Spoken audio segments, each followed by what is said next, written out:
This is the Notification to Activate Services form, or NASF for short, which is used for the purposes of engaging framework members to access goods or services. This video has been developed for public sector bodies to demonstrate how to fill out the relevant sections in order to engage the services and/or solutions of framework members on Lot 3 of the OGP's PEPL Networking and E-invoicing framework. Once the relevant sections have been filled out and signed, the public sector body returns the NASF to the OGP sourcing team, who will complete the remaining sections and send on to the contractor. The contractor will complete the form and return a signed copy to OGP sourcing, who will forward a final signed version to the public sector body. For the purposes of this video, the services and solutions chosen are those which will enable basic compliance with the E-invoicing directive only. This video will briefly explain each section of the form to support you in understanding how to fill out the NASF, where you are looking to engage services and solutions which will enable your organisation to achieve basic compliance with the European Directive on E-invoicing. If you are looking to achieve more than just basic compliance, you will need to select from the range of services and solutions as detailed in the Framework RFT. Lot 3 of this PEPL Networking and E-invoicing framework works on the basis of a cascade mechanism, which means that when you complete this form and return it to the OGP sourcing team, they will send it to the first ranked framework member. The framework member will have 4 business days to respond before the OGP sourcing team can refer the NASF to the second ranked framework member, and so on. As a result, this section detailing the contractor's name and date will be completed by the OGP sourcing team. Public sector bodies do not need to fill out this section. This section informs the OGP sourcing team and the contractor of the name of the public sector body, the framework client, who is looking to engage their services or solutions through this framework. Please insert the name of your organisation here.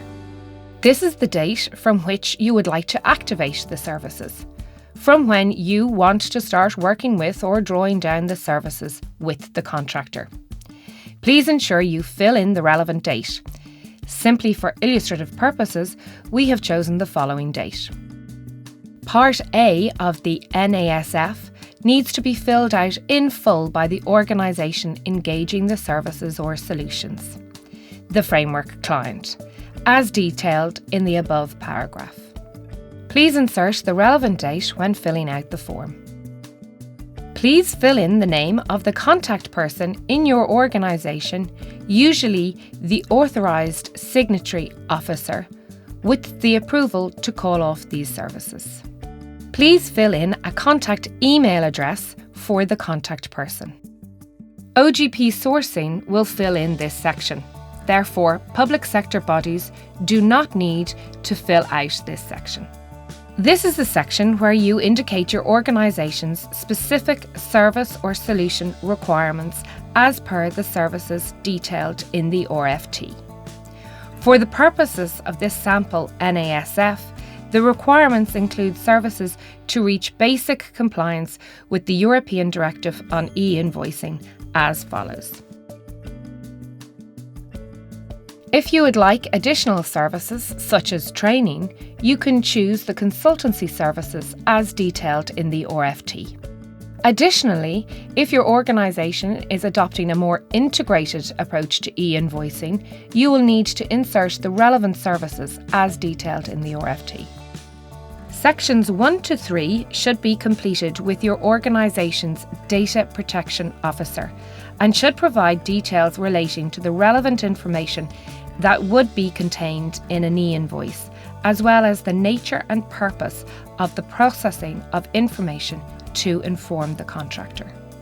As answers might differ across the various public sector bodies, depending on the type of information being processed, this video will not provide sample information here.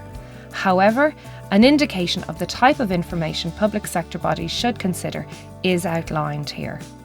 Again, as explained, information in sections 2 and 3 will be specific to each public sector body, and these sections should be completed with the organisation's Data Protection Officer.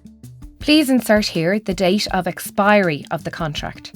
In other words, the end of the term of agreement, and the maximum period of extensions of the term, and the maximum number of such extensions. The detail shown here on this video is an example of the type of information that could be provided in this section. This section, to be filled out by the framework client, details the services and/or solutions your organisation is looking to access by engaging the contractor.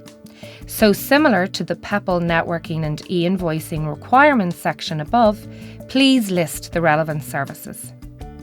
As mentioned already, this video is taking basic compliance services and/or solutions as the example, and you will see the form populate the 5 services and/or solutions to achieve basic compliance with the E-invoicing directive. As before, if you would like any additional services, including training, they should be included here. For reference, the RFT includes the wide variety of services available under this framework. The process for engagement on Lot 3 is a cascade mechanism. Therefore, once this NASF is completed and returned to the OGP sourcing team, they will forward it to the first ranked framework member, who will have 4 days to return the completed and signed NASF to the OGP. If they do not return the NASF, OGP sourcing will issue the NASF to the second framework member, and so on. Therefore, at this point, the prices for these specific services and/or solutions cannot be filled out. Please leave the prices and total cost blank to be filled in by the contractor. In this section of the NASF, can you please insert the electronic signature of the person in your organisation responsible for this contract? You should type the person's first and last name, tick the box, and insert the electronic signature, as being demonstrated in this video. Part B of this NASF is to be filled in by the contractor. Public sector bodies are not required to fill in this section. Please skip to the next section. Schedule A of the NASF is the confidentiality agreement, which is required between the client and contractor. Please insert the date of the year when you are filling out this form. As above, please fill in the name of your organisation. The contractor will fill in this line of the NASF. Public sector bodies are not required to fill this out. The rest of this section of the NASF explains the terms and conditions of the confidentiality agreement. Schedule A and B and 1 through 2 and including 11 below. Please read this section carefully.